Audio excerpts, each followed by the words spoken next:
Should we get started? Is the Zoom live now?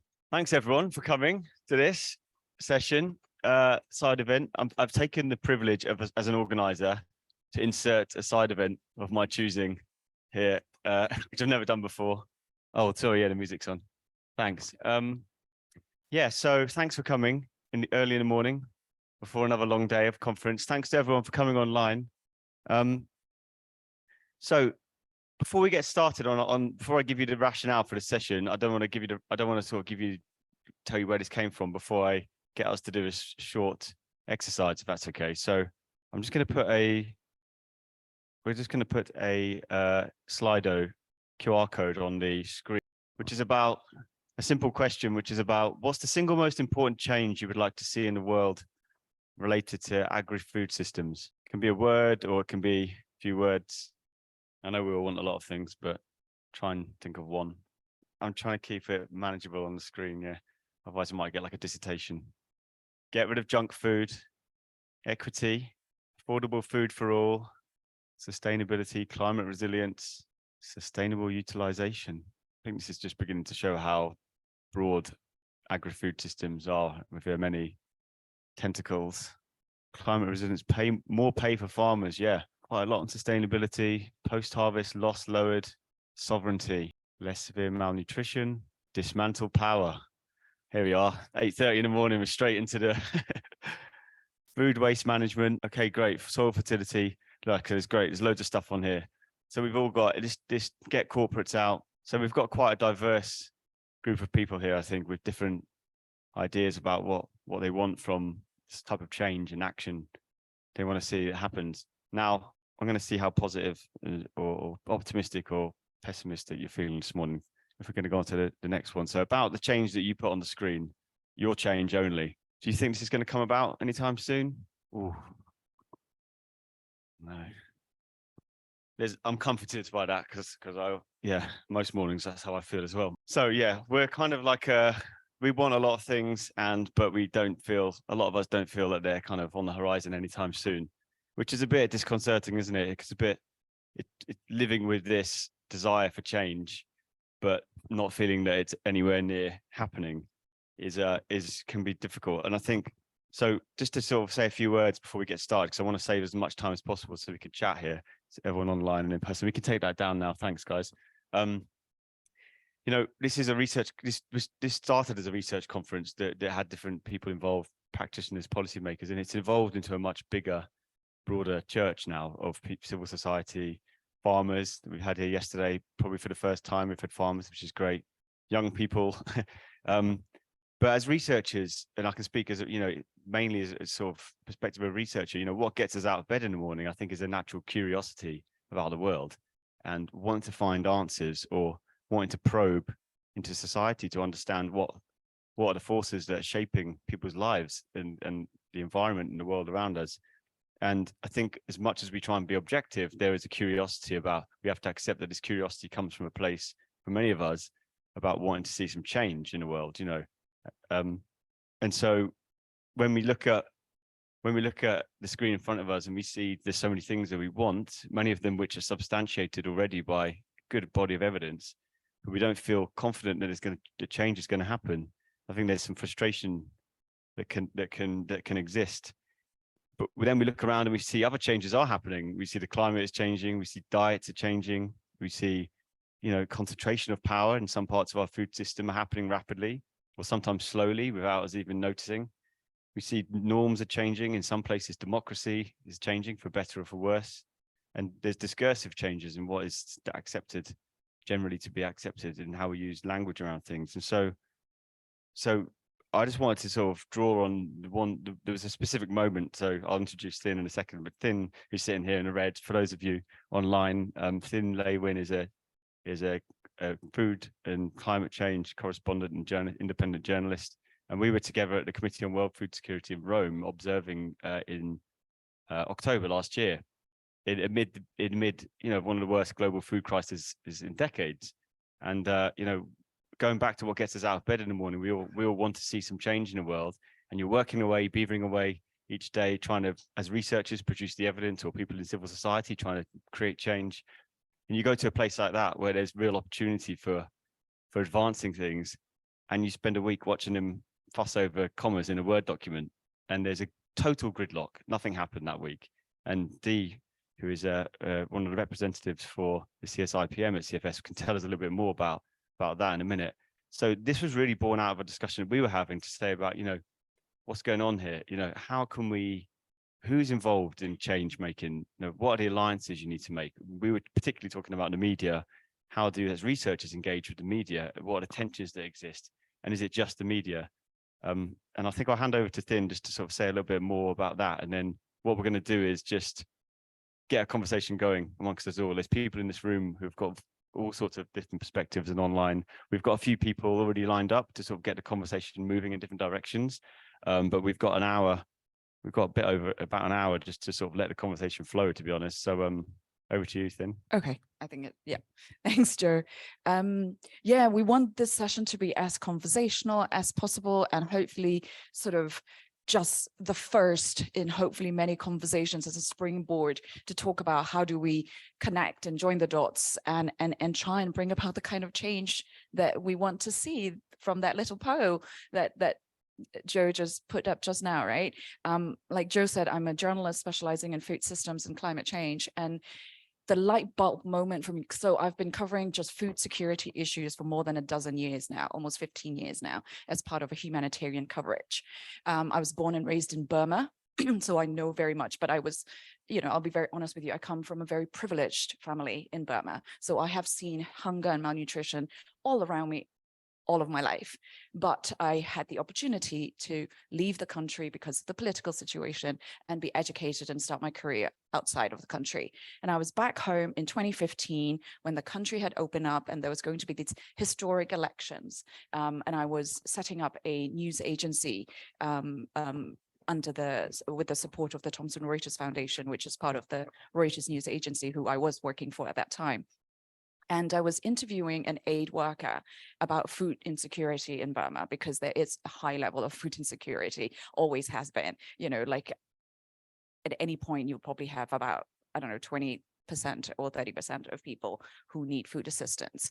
And we're talking about, changes in the country, the typhoon season coming, the cyclone season coming, how are we preparing for it? And he turned around and told me, your country is a food surplus country.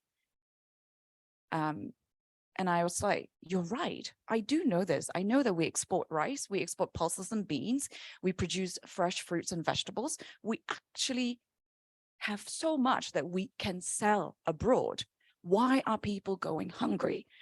And I think that was the moment when I realized hunger and malnutrition is a political decision and has very little, I don't want to say nothing, very little to do with productivity and efficiency and, availability. It's about access and affordability.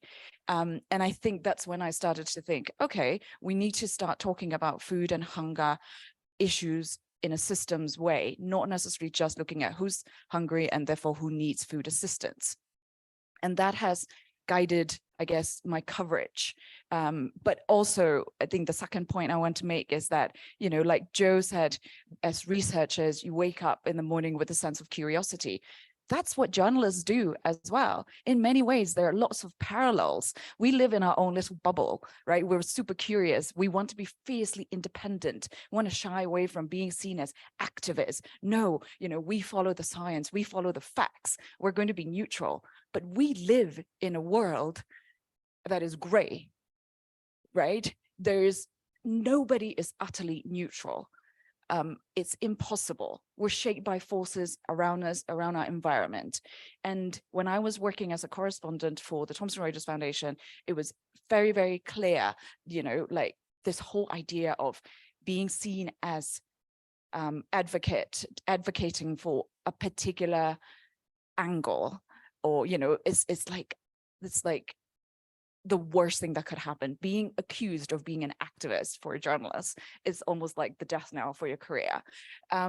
When it's ridiculous, particularly if we're talking about things like food systems and climate change, there are no two ways about it. You should be on the side of being fair. You should be on the side of being, working to stop the climate change, rein it in, right? They're, to me, at least anyway. And luckily, I've become a freelance journalist over the last 2 years, and I've become so much more open and candid about what I stand for. And I don't feel like I have to apologize for it. And I do really think that there is a much better understanding among even mainstream media outlets about the fact that this whole, holy grail of trying to be neutral, quote unquote, is impossible. And that has been one of the reasons, not the only, but one of the reasons why climate action has been so slow, right? Because this whole idea that if you quote a scientist that's saying climate change is happening, you need to then talk about the fact that there's somebody else who questions that it is happening, when the fact is a vast majority of scientists say this is happening, right? So that is changing. You look at the BBC, you look at CNN, you look at AP, Reuters, they now have a huge group of journalists that are really interested in covering climate change as a crisis. Food systems stuff is probably about a decade or so behind climate. And people are only starting to make that linkages between food and climate and how important it is that we transform our food systems. And I guess one thing that I want to encourage all the researchers in this room is to try and develop relationships with journalists and media. I know it's scary, but we're not monsters. We're also humans. Right? They're good journalists. They're bad journalists. They're people who are truly care about food and water and nutrition, and want to see this in the broader sense, not just in terms of very academic, looking at the vitamins and looking at the nutrition in a particular community, but what does it mean for the rest of the world? What does it mean for the community, for local markets? And there is a lot of hunger now, particularly with the food price crisis. And I'm calling it a food price crisis because it's not a food availability crisis, it's an affordability crisis that we're having, right? There is a sudden interest in all these issues. So please take advantage of that. I am very happy to follow up with all of you, introducing to the networks of journalists that I'm in contact with, who are really interested in covering these issues, and hopefully build that trust and relationship so that you won't be scared that they're going to misquote you or get the science wrong. I mean, I'll give you a quick example. I read a lot of scientific papers and researches, and 9 times out of 10, I cannot make head or tails of it. And I'm not a stupid person, right? But it is so dense. And what I have learned to do is just to call up the researcher and then say, what exactly does this mean for consumers? What exactly does this mean for ordinary people? What exactly does this mean for policymakers? What do you want out of this? Why do you do this research? And then I will write the story, and, journalists, some rules that you cannot show the article before it goes to print. That's just ethics, right? But what I will do is I will call up and say, this is what I've written. Is this accurate? Is this what your science, what your findings are? And then they'll always be like, well, there needs to be a bit more nuance. Can you say this can happen in this sense? And I'm like, no, I will put that in the 3rd or 4th paragraph, but the first paragraph needs to be clear and simple and understandable. And then I can put in all the, caveats and the nuances after that. So it is possible to do it. And I do think it does change policy, shapes policy, and drives, behavior. And I would like to encourage all of you to start building that relationship. I've already talked far too much. I'm going to pass it on to thanks, Tin. That's amazing. I think I was actually wondering, I should have done this at the beginning. It'd be nice to have, if there's any journalists here in the audience themselves, or people who have dabbled in journalism in the past. I know we've got one on the screen, Sangeetha in India. Sangeetha, I wonder if you've got any reflections on what Tin has just said, from because you do have this interesting perspective as someone with a journalist background who now works in science communications and in academia. Yes, Joe, thank you so much. So I was just listening to Tin, and I kind of agree with her on all of the points that she made. it is quite difficult to be able to condense scientific articles because of how they are written probably, and also how dense they are in terms of methodology especially. So I think from a journalist perspective, and somebody who has transitioned from writing development and environmental journalism to now communicating science. So I think it's having made the shift, I now somewhat sit in a privileged position, so I understand how journalists feel, and then I also understand how scientists feel. And the thing is, journalists want to know more about the science, and scientists too want to share more with the journalists, but it's that they speak two different languages. So sometimes getting them in one place to be able to converse, to be able to understand or speak the same language is very important, and that's what we've been trying to facilitate here at the MS Swaminathan Research Foundation. So we have a lot of programs that actually bring scientists and journalists together.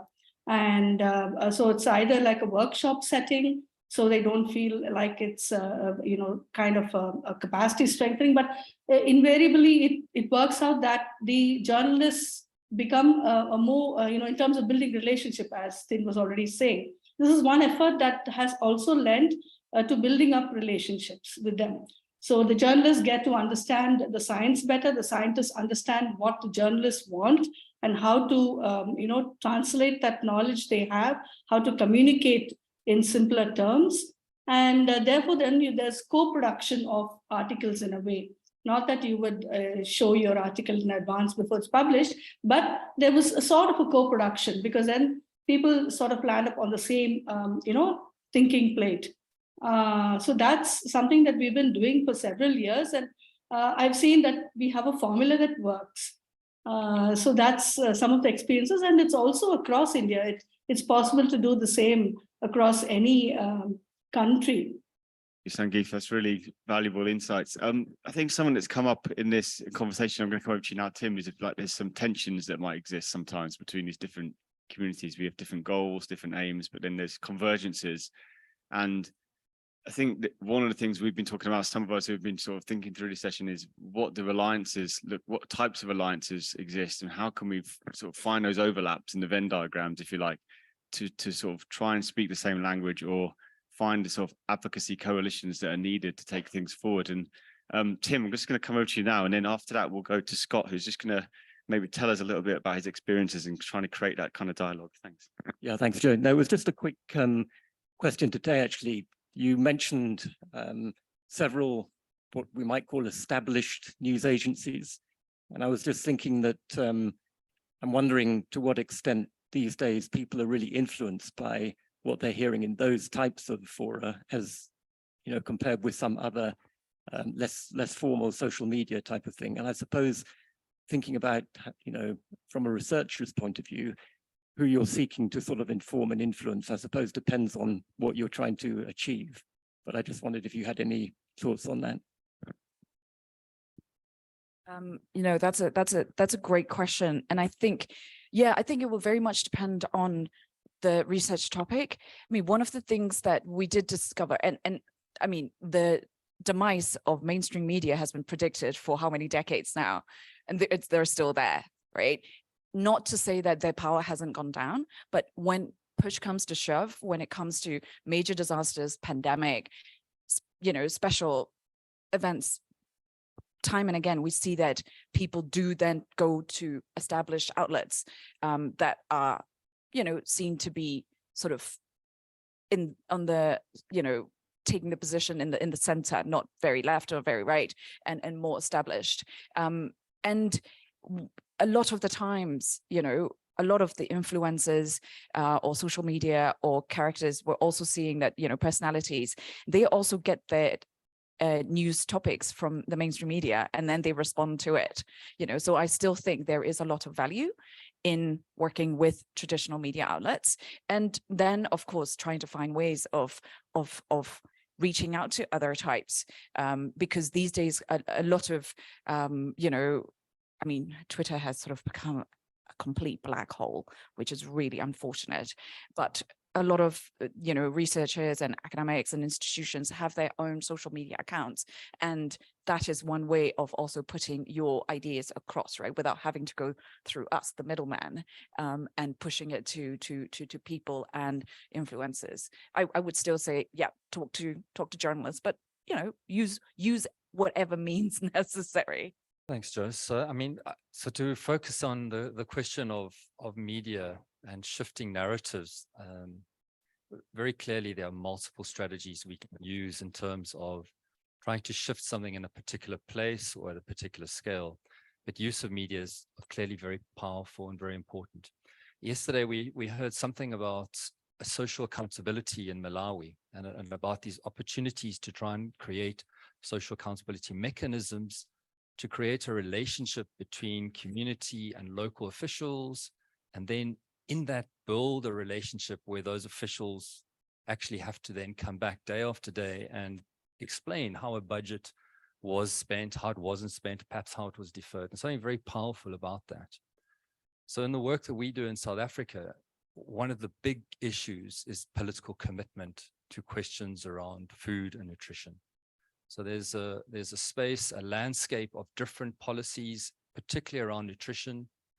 A colleague from the African Union Commission made the suggestion that if they took the South African framework, it could be a model for many other African states in terms of how it tries to grapple with the dimensions of the multiple dimensions of malnutrition. But yet the outcomes of that policy in South Africa are quite frankly at a stage where a government could fall, in fact, in terms of the worsening situations, and yet nothing happens. That political commitment is something that's missing. So our work in terms of trying to shift policy, even with the use of journalists, has been effective in terms of language changing in policy documents. But then we ask ourselves, we spent so many years trying to do that. What really have we got to show for it? Where we know there's a hierarchy within policies, when something else is going on in terms of enabling policies to be implemented. So you've got to get into the messiness of the politics then of implementation. And so some of our work has now come into a much lower scale, the scale of implementation in particular places. And in doing that, really drawing out the voices of people most affected by the situation in that place.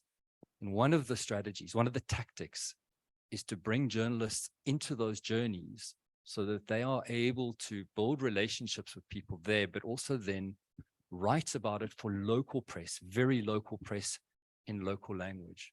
So then a town exposes something, and a ward committee member suddenly, as we heard yesterday, perhaps in that very fine final session, suddenly is exposed that maybe something happened with the budget, or maybe a promise that was made during an election was forgotten as soon as they stepped off the podium.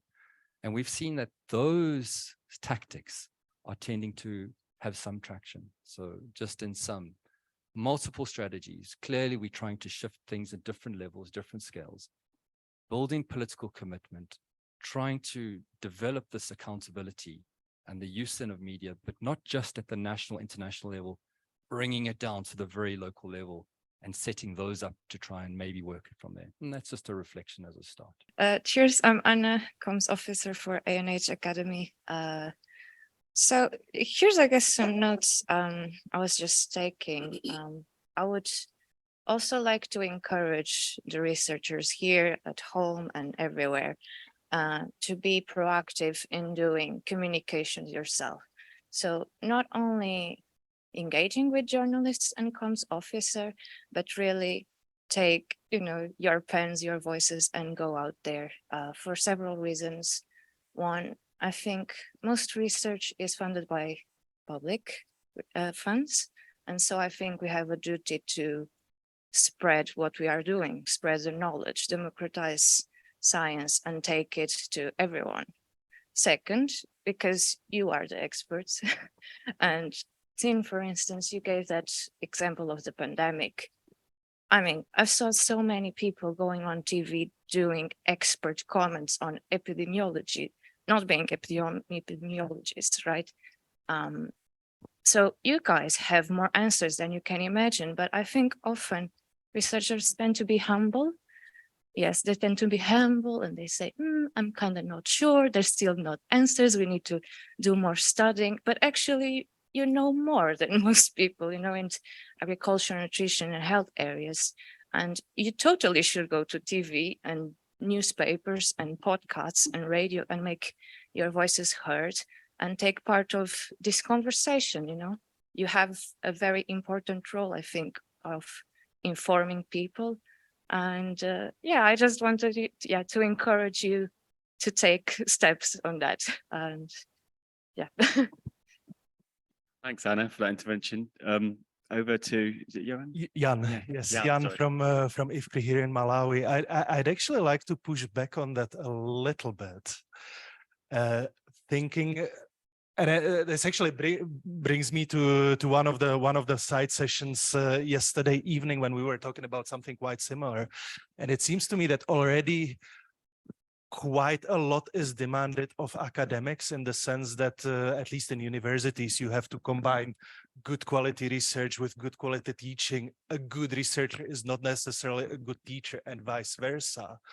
And now people are also being asked to be good science communicators. And I have a feeling that these are not necessarily the same skills. And while some people might combine them, they're not combined in everybody. And so I would say perhaps the solution to that is talking to each other more rather than, you know, every individual trying to do everything. We're not all good at all those things, and that's okay, I think. Thanks, Jan. Yeah, I mean, most academics I chat to are pretty overwhelmed these days with the sheer volume of, especially if you're involved in teaching and stuff as well. But yeah, it's an interesting, another tension that exists, isn't it? And sort of, Zip, we'll go to you, and then we've got someone online who we're going to go to, and then we're going to come to Poonima for some thoughts from her experiences in South Asia. No, it's related to both of those things, which is that I think part of it is also the structural issue in universities where the only value that academics can accrue is through publication, and the only way people can progress through their career is publishing in academic journals, which is obviously really important. But I'm wondering and just want to embed the idea that maybe what we also need is for academic institutions to value public engagement more and to really, like, it's a lot of effort and we're already overburdened. So if there could be avenues for institutions to also engage with making sure that journalists have the ways of reaching scientists, but also that researchers have the time available to actually pursue those ways of communicating. And you see it in some changes with now some publications allowing like a key findings or, you know, the really high level results that are interpretable by the public. But I think, yeah, we really need to change that and make academic publishing more easily understood by the public, because it's not, you know, otherwise it just stays within science. And I think there needs to be a breaking of those boundaries, and publishing shouldn't be so expensive. Yeah, nice point at the end. Yeah, that's a whole other. We tackled that last year in our one of our things around equity in publishing that Poonima actually chaired. That's a whole other kettle of fish. I just want to go online to Wesi. I don't know if you can hear me. I sent you a message in the chat box, but I'm yes, here. unmuted. Hi, Wesi. Could you introduce yourself, and then maybe this seems like a good point for you to come in and give us your thoughts. All right. Good morning, everyone. I am Wesi Mzamara from Malawi. I'm a cocoa farmer, chocolate maker, and chocolatier. Very new into the food systems and science of food area. I used to be a publicist and an event manager. So I've come in to this food space with, you know, quite a huge PR background. So whilst building my chocolate business brand, it's been a very interesting experience in terms of research and looking for information about cocoa. I'd say I'm a millennial, so I'm more intrigued and interested in finding out more about things, whereas you have the generation of Gen Zs and Gen Alphas who tend to just stay on TikTok. And that's where a majority of the information that they have is from. So the way people think about food is changing. because food is now becoming expensive, I had to teach myself how to make pasta 2 weeks ago, because I was like, I can't find lasagna sheets in the shops. There's Forex issues. So generally, the way people are thinking about food is different now than it was before. And if there's that link between science and the public, the general public, it's always nice. I have a brother who's a scientist, and he's like, generally, I don't like social media, don't like TikTok, don't like Instagram, don't like Twitter. So I've now encouraged him to start saying, you know what, you need to bring these conversations out into the public. Otherwise, it's just going to stay in a book somewhere. Yeah, that's just generally my background and my opinion around things and conversations to do with food and changing people's opinions. Thanks, Wesi. Sounds like you've got a fascinating. I mean, so I think Wesi is you make chocolate. You take it to its final product here in Malawi, don't you? Which is amazing. I think. Where can we get our hands on this stuff? Yes, you can do. We do have outlets in Lilongwe, so you can visit Casa Kitchen or Coco's in Area 10, and they do have stock. It's been a very interesting journey from farm to bar. I was at the farm yesterday. I didn't know that you could actually eat cocoa pods when they're like this tiny and they taste like okra. So it's interesting things in food systems that nobody's ever said, but people have done in the past. So it's changing people's perceptions and thoughts around cocoa as well, which is what I do. Oh, amazing. Thank you. Thanks so much for coming. Chris, going to have a quick intervention from you, and then we'll go to Poonima. Yeah, I want to leave the cocoa aside and go back to some of the, I think, very, very important point that were discussed a couple of minutes ago. Not that cocoa is not important, though. On what our colleagues from IFPRI said, I think I would kind of openly disagree with the idea that we should hide ourselves behind our screen, flat screen. I think we need to move from being academic to become advocate academics or activist academic. I think we have seen in the last 50 years that putting the data on the table of the policymakers is not enough. So we need to follow up on how they use the data. We need to acknowledge that our data are actually political instruments that can be used, misused, abused, ignored, or picked up depending on the agenda of the politician.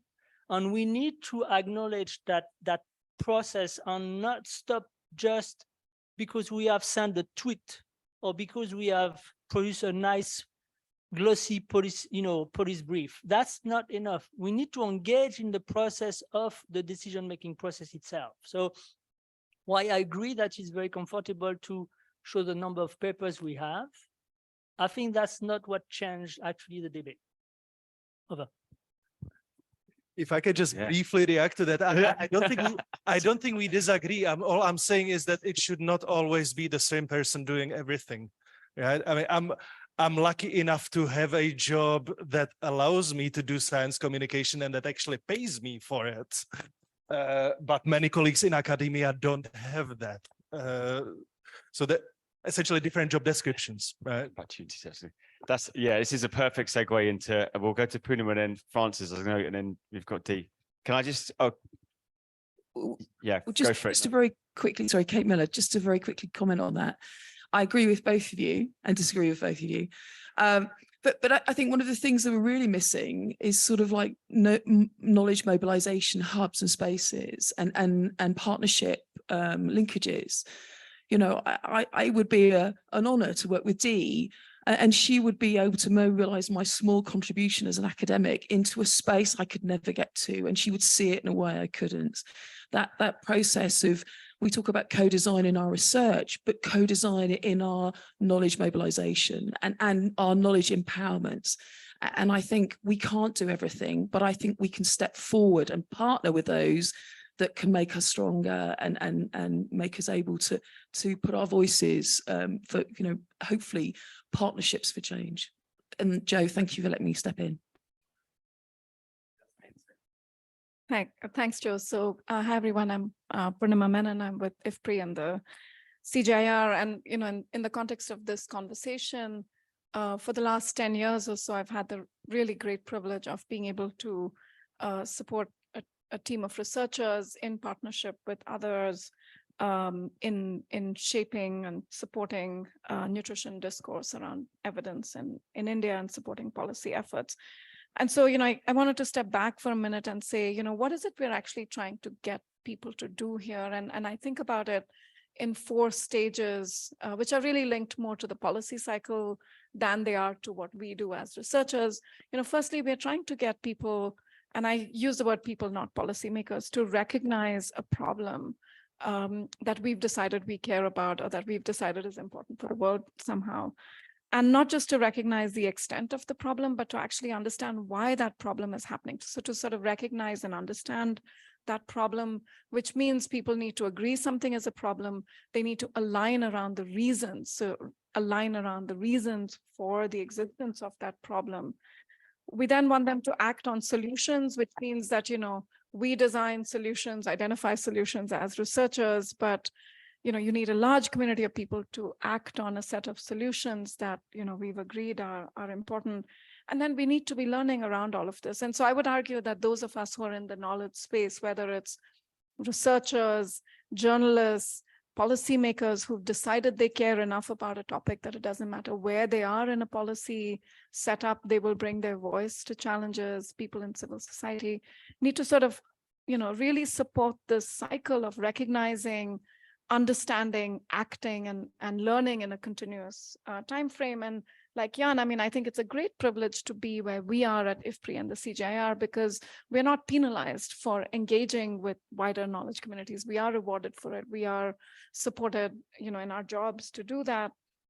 But I found it most useful to take a longer view, both of what we're trying to achieve here, and a broader view of who the knowledge community is. I really, I think we've been successful in our work broadly as a knowledge community in India, and that success is actually now showing up in the data. We're able to show that more people have been reached by nutrition programs, sort of this idea of policy implementation that you talked about, moving beyond what's on paper to what's actually happening in systems.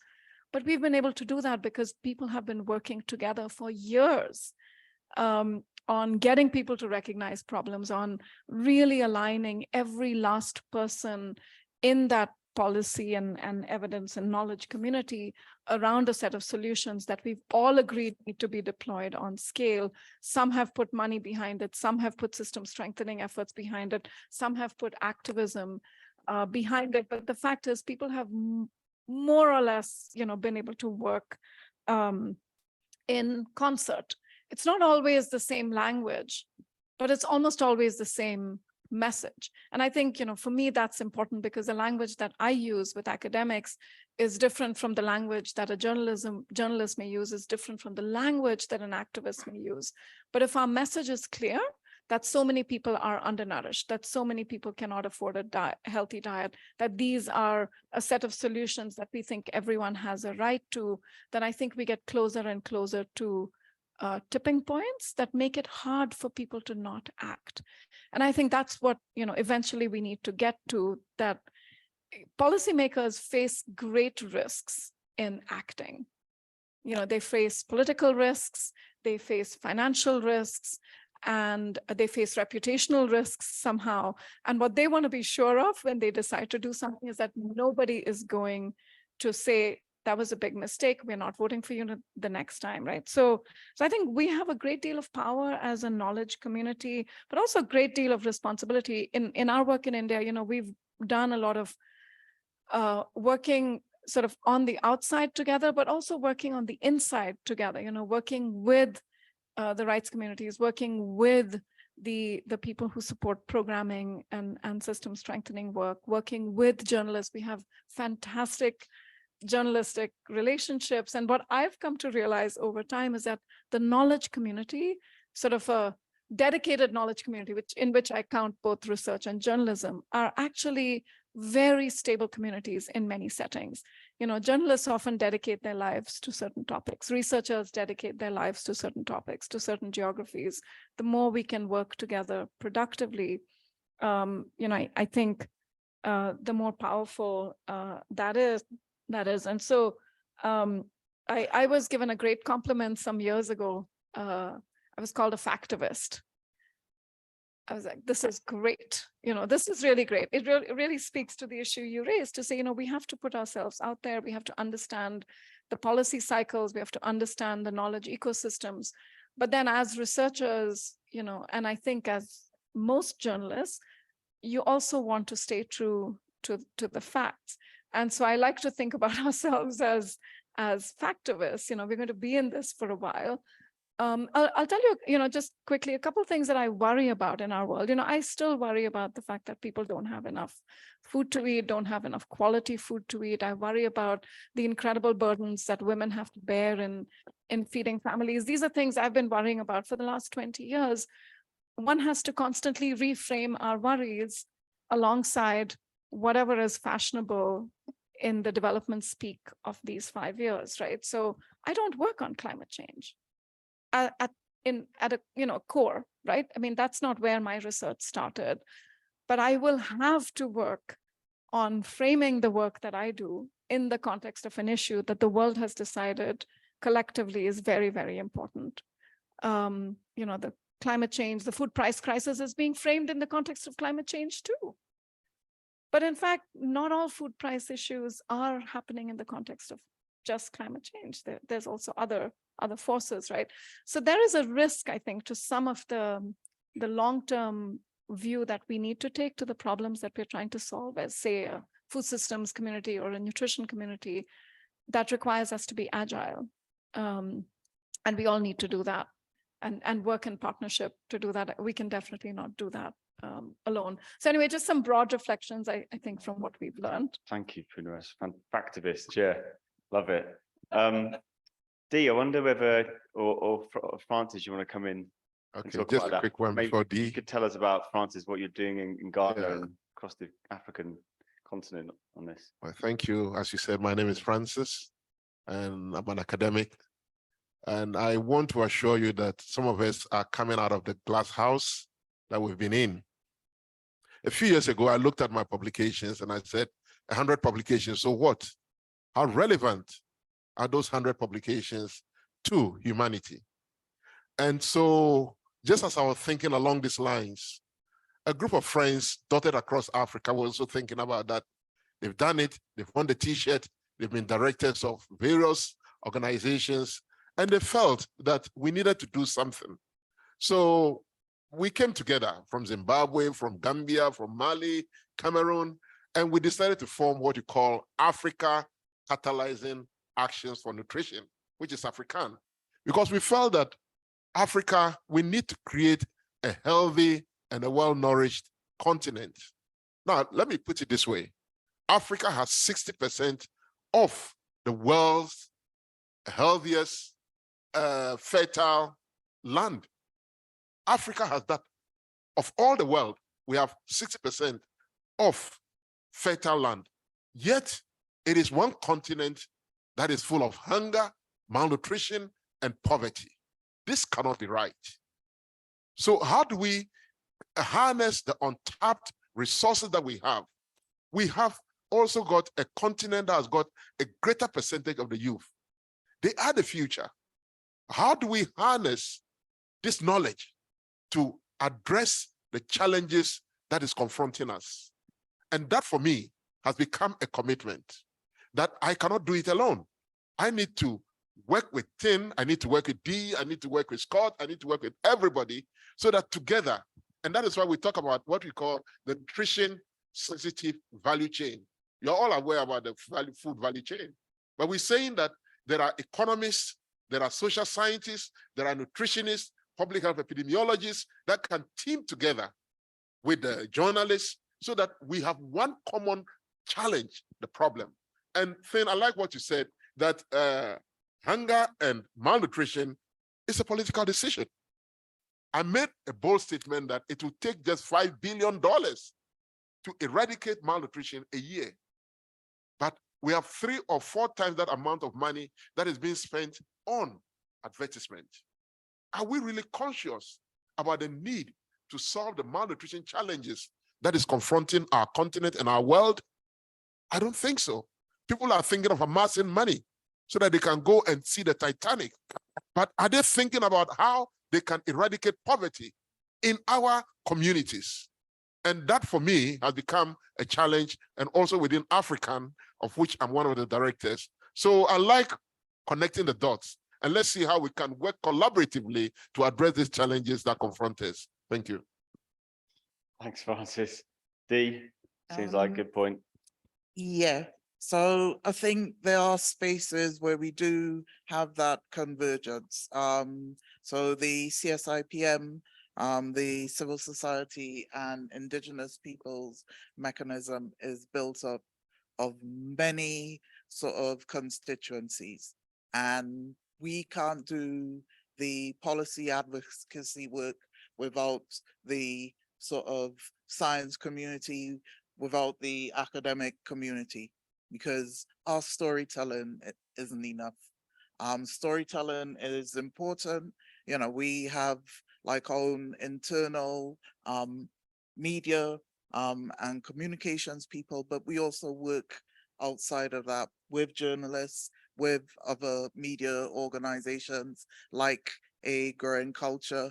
And I'll put my hand up and say I'm vice chair of A Growing Culture.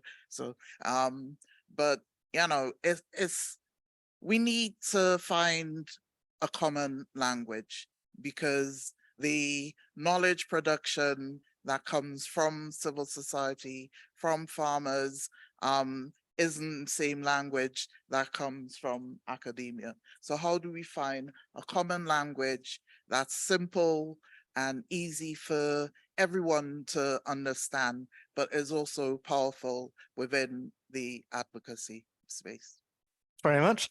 And I think big thanks for putting on this session, because I think we do desperately need those links and to be closer. I think just a few reflections. I think we do have lots of similarities, but I think maybe one difference is that as scientists, ideally we need to be trying to ask questions in a falsifiable ways, you know, setting things up. You know, I think we're both after this kind of vague and unreachable concept of the truth. But maybe I think we have a privilege in that it's okay to have negative results, and I think that perhaps is a slight difference, that we're trying to test ourselves and prove ourselves wrong rather than prove ourselves correct. So I think there are some differences. The second thing, I agree there's a big spectrum, and I think not everybody could or should be an activist, but I think there is a huge role. And one thing reflects on media officers that, you know, hugely value ours, but also know that they're very overstretched and can only do a fraction, only support with a fraction of the papers and a fraction of the outputs. The other thing, I think there's lots of talk about disseminating results, but I think we need to spend a lot more time and energy on actually asking the right questions in the first place, because I think that's where things really rise or fall. Because if we don't ask them in the right, you know, way initially, if we don't involve people in actually framing the question, then however good the method, however robust the result, it's just not very helpful. So I think that's where it needs to put a lot more energy into the activism, not so much in disseminating results, just asking the right questions so they are helpful. And again, just an example, well, with the WHO guidelines for severe malnutrition, it's always really sad that how little research there is given how huge a problem it is globally. But secondly, when research is there's so much that is just could have been tweaked in a slightly different way. If it was done slightly differently, a slightly different method, a slightly different way of asking it, it would have been hugely helpful. As it is, it can't be used easily. So I think a lot more, I think, work together on asking questions in the first place, as well as disseminating the final results. But thank you. Thanks, Marco. Over to the gentleman over there, and then we'll go to you, Sangeetha, online. And I think we see that in some of the COVID intervention research that's coming out now, or for instance, the reports on excess mortality in Iraq, or things like that, where there wasn't enough preparation of the community for the scientific message, and that needs to be happening. And I don't put the onus entirely on researchers to do that.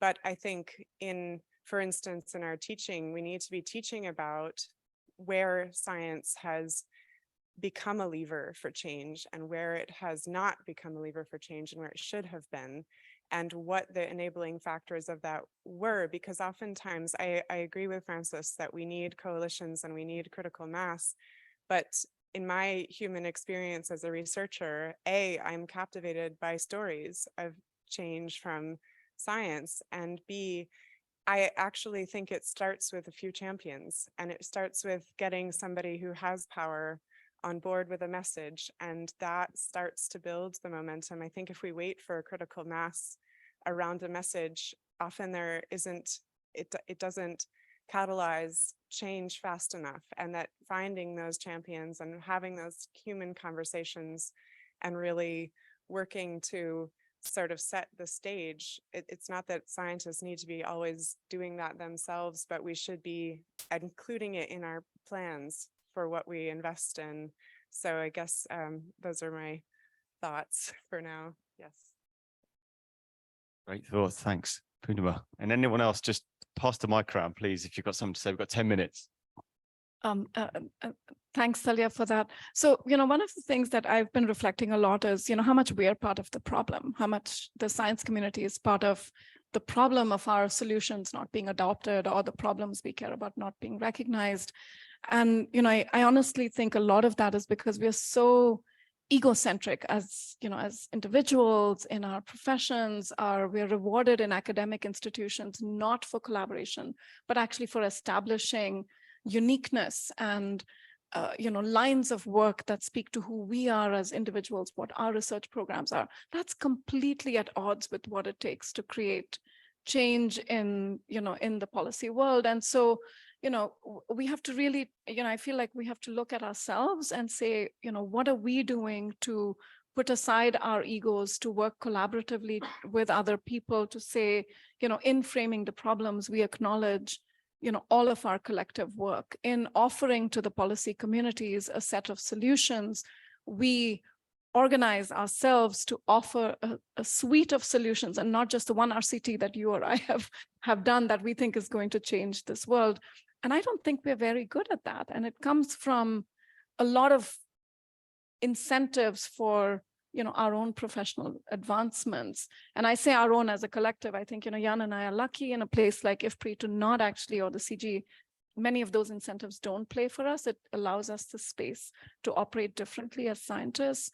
But it's something that we have to really, get over and operate differently in our community. So I've been thinking a lot about that over the last many years. We have some mechanisms, Lancet series and so on and so forth, create that space for us to come together, but it's not enough. It's just really not enough. Okay, thanks. Thank you. Can we we'll just go to Sangeeta online. Thank you, Joe. I actually was wanting to add to what Poonima had said, in terms of looking at impressing, when we try to impress on the policy space, keeping in mind the cultures and contexts, because I'm speaking from the perspective or the experience that we've had with the Leveraging Agriculture for Nutrition South Asia, the LANSA program, where we had to work with different cultural contexts, and policy is so differently made in each of these countries. So we're working across Afghanistan, Pakistan, India, and Bangladesh. And what we think or what we perceive of how policy is made in one country is not necessarily how it is in the other countries. And that was something, it was a learning from us. We didn't realize that until we actually engaged with the policymakers in those respective countries. So it's definitely the one size fits all, doesn't really work in terms of taking knowledge to policymakers. So there is no one pathway in terms of taking knowledge to policymakers. The other thing is the lesson that we realized of working 6 years in the agriculture nutrition space was that sometimes you can actually impress the policymakers closer to home rather than target at the probably national level. Because I don't know how it is in most countries, but at least in South Asia, agriculture and nutrition are all state or provincial specific subjects. So you have this decentralized decision-making, which is possible. So the learning was that, instead of really looking at impressing national policy, or international policy, which is really a larger game, it's about impressing the policymakers closest to you, wherein you can actually see tangible results. It makes a lot more sense that you can use your funds like that. So I just wanted to add these 2 points before we break off. Thanks so much, Sangeeta. Thanks for rejoining online as well. It's really valuable. Marco, did you want to say something quickly? And then Chris, and then we might have time for a couple more reflections. Yeah. And then, sorry, Chris will go, then Francis, then I think Thin or Dee was going to say something. And anyone else, you know, we can just, there's tea break after this. So obviously we can, don't want to come in between anyone and their caffeine, but. Yeah, rule number one, when you communicate, short message. To build on Talia on what was just been said, I think as academics, we can be also agent of change and not have, as Talia say, have to hope that there's going to be a critical mass behind us. So for instance, very quickly, as academics, you can push back your hierarchy about the system that are used to assess yourself and say, I don't want to be assessed on the number of papers, but the quality of the papers. So make the change yourself. Second, you may want to change and you may want to challenge the publishers. At the present time, the publishing system is totally wrong. I don't publish, I don't work with particular publishers. I say, no, you're not contributing to the good science, I'm not working with you. So as individuals, we can be also agent of change and not waiting for the others to collaborate with us. Okay, just a quick one. And I feel the pain and the challenge of the youth. And for me, the urgent thing is, somebody echoed something yesterday that we did not inherit the life that we lead today from our ancestors or our forebears, but we borrowed it from the youth. And what I say to the youth today is that you don't need too much money to start something. The ability to collaborate, work together with an idea. And that is what I tell my students all the time. I say, take an idea, let's put that ideas together. And with a little bit of money, we can begin to forge ahead. And once we begin to do that, because if you look to the politicians, you look to other people, they will not do anything for you. So take those ideas, begin to work with collaboratively together, and then you can begin to start companies or organizations, and you begin to forge your way forward. And I just did that last week. I got to Kenya 3 days today, and somebody said, I've not got a job for the past 2 years. Just connected them with some few other people, bring your ideas together, and then you'll be able to move forward. I think that would be a good starting point. And for me, once we can begin to do that, you are not dependent on the system. You're not dependent on anybody and say, because of this person, I couldn't get a job. So let's have a starting point and begin to forge our way forward. And we can make some dots. And to Finn, my last word, and some of you journalists, maybe you may not understand the language that we speak, but when you come around us, we can explain that to you, and you can put it in a better way that can be assimilated. So we need more of you. And that's why we are coming down from the glass houses to work with you so that you can send our message to the public. Thank you. Thanks, Francis. That was, yeah, great call to action. We're going to go to Bisala. Is that how I pronounce your name online? I think hopefully we can hear you. But just a quick one. So sorry, yesterday I was unable to join due to the bad network here. But I think with my experience as a classroom teacher, I think using the school approach to fight hunger in general, malnutrition, is a very good approach. Like in Nigeria here, there's a program which is being sponsored by the World Bank known as Accelerating Nutrition Results in Nigeria. So far, that there have been success stories. So I think I want to invite us to, if we can use the school approach to fight malnutrition in Africa, to go a long way. Also, thank you. Over from here. Thank you for listening. Just one final point. We've sort of touched on it, but we haven't really mentioned it. But there's the power of funders, and you highlighted it. You know, the linear short-term funding mechanism really goes against some of the points that many of us raised here today, and you know, trying to see how we can help inform those discussions, shape rather a programs approach that might bring together projects that provides knowledge, implementation, mobilization spaces that allows us to interact in a meaningful long-term way. And we may think that that's hard to change, but so many of us here sit on panels, are, you know, feeding back to our funders. I think they have enormous power in this space, not just in terms of how we, you know, assess research, but also creating those spaces for us to devise, to explore those really robust research questions, funding formative research. So I think that's a really important mechanism we need to think about and in a sense, ANH is one of those funded, knowledge mobilization implementation spaces. So more of those I think we need. Great, thank you so much. I'm going to try my best to wrap this up, which is going to be almost impossible.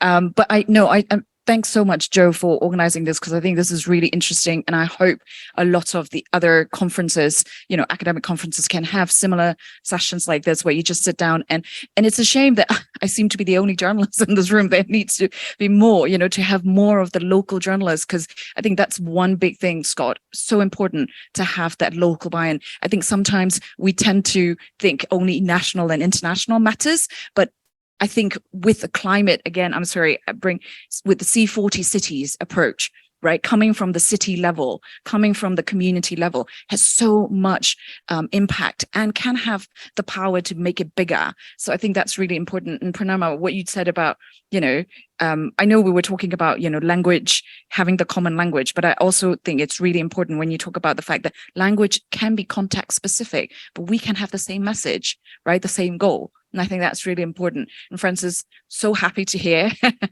that you are now trying to look beyond just the academic journals. Seriously, guys, if you are contacting journalists, also please attach the research, because it costs so much to access. I mean, that's one of my bugbears, the paywall and how much it costs for the public and journalists to actually read the research that public has funded for the benefit of the public. So, and so important, not just the dissemination, to the journalists, but also the communications between the scientists and the press offices and how you do it, and totally take on board that it can't be just the same person doing all of it.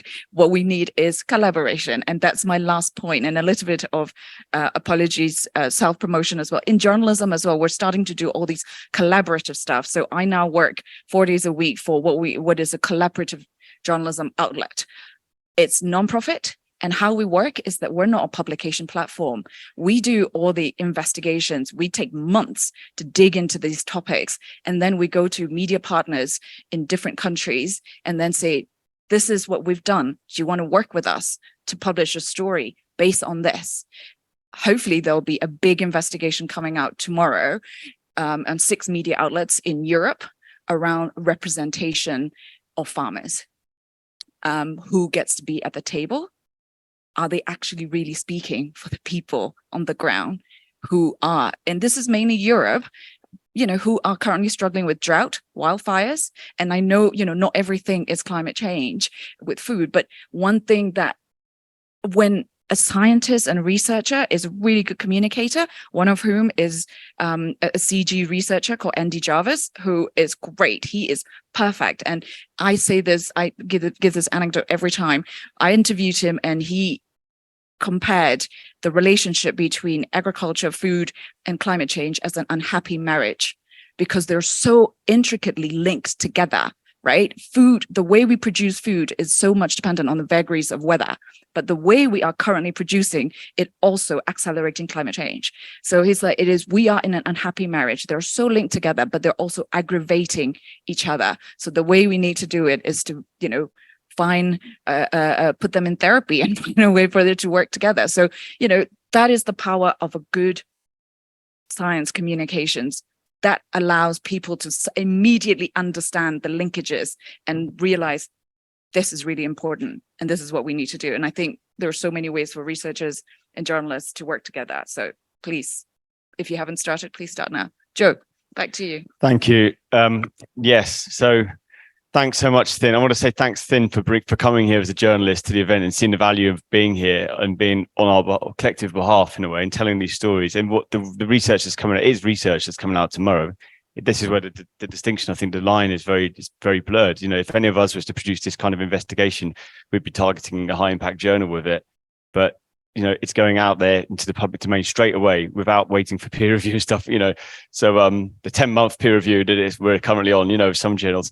Anyway, 10 months is short. Yeah, we're going to finish up now. I just want to say a massive thank you for everyone throwing yourself into this rather sort of just fluid conversation. It was meant to be like that. I think hopefully we can create more spaces like this. We are at the Academy, we're really beginning to craft some ideas about knowledge mobilization, different forms of knowledges as well, trying to work out what we can do to facilitate these conversations, and not just these conversations, but the next step, connecting people with knowledge brokers. So if you're interested in any of this, stay in touch. We, like almost all of the things that are done in the Academy, they are the sum of the contributions of the members, really. We just try and listen to what people are saying and try and make it work and then chart the course together. So thanks to all our online participants as well. We'll see you soon. Thanks.